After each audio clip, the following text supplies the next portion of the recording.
This is the Leica DG Vario Elmarit 12-60 lens, and I gotta say, it's pretty dope.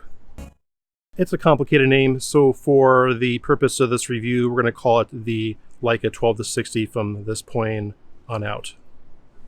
I was not expecting to like the Leica 12-60, mainly because of the variable aperture, which is f2.8 to 4, but in practice, it is a really good lens.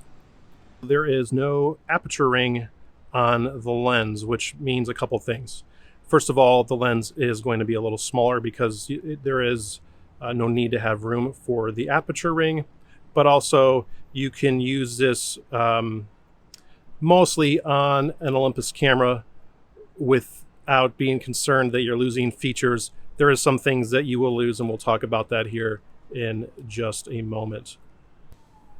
You will notice that there is an autofocus manual focus switch on the body, and it's got the power OIS, which if you use this in conjunction with a camera like the Lumix G9, you get the pretty awesome dual IS, which is fantastic for both stills and video.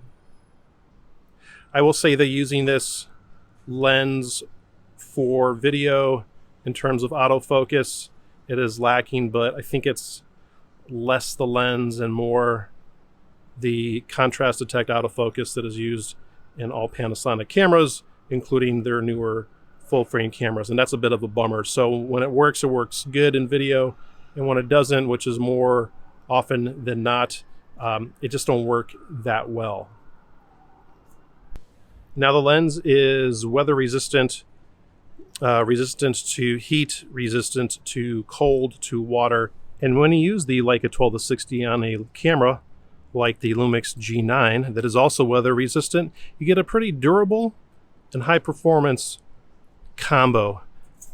The 12-60 Leica handles very well with the G9, I gotta say, and that's mainly due to the larger size of the body and the grip. It's well balanced. It just looks good and it performs well.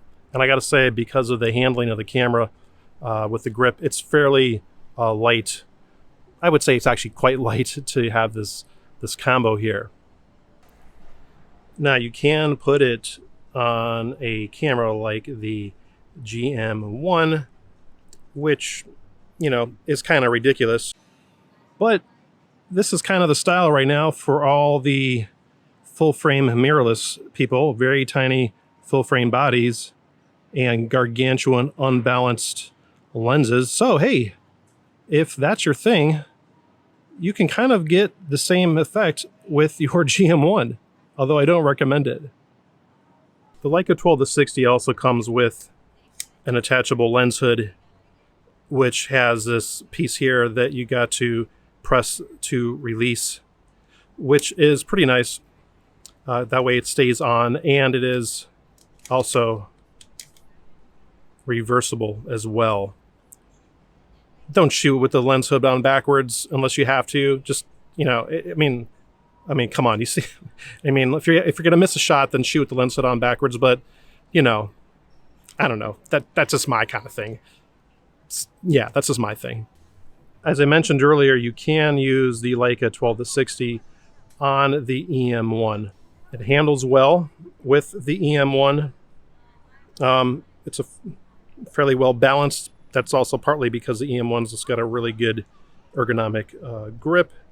But the one thing that you don't get with Leica lenses or any Panasonic lens on Olympus body or vice versa is the dual IS, or in the case of Olympus, they call it Sync IS. Same technique, same technology, but even though it's a part of the standard of Micro Four Thirds, both the camera and the body, there is not compatibility with all the features between Panasonic lenses, in particular Leica lenses, and Olympus cameras. In my previous review of the Summilux 15mm, we mentioned that the aperture ring does not work with Olympus cameras.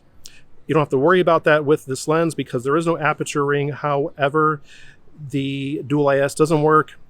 It is still weather sealed, but you know, if you're gonna go this route with kind of like a really nice premium long range zoom, I would say go for the Olympus 12-100, which does have phenomenal image stabilization with the OMD EM1 Mark II. In fact, I would say the Olympus EM1 Mark II with 12-100 Olympus Pro is probably going to give you slightly better IS, dual IS, or in this case sync IS, than the Lumix G9 with the 12-60 on the body using dual IS. Hope that makes sense. I think you understand what I'm saying.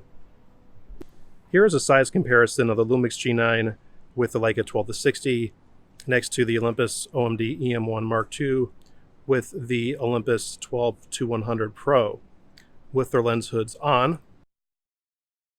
And this is with their lens hoods off.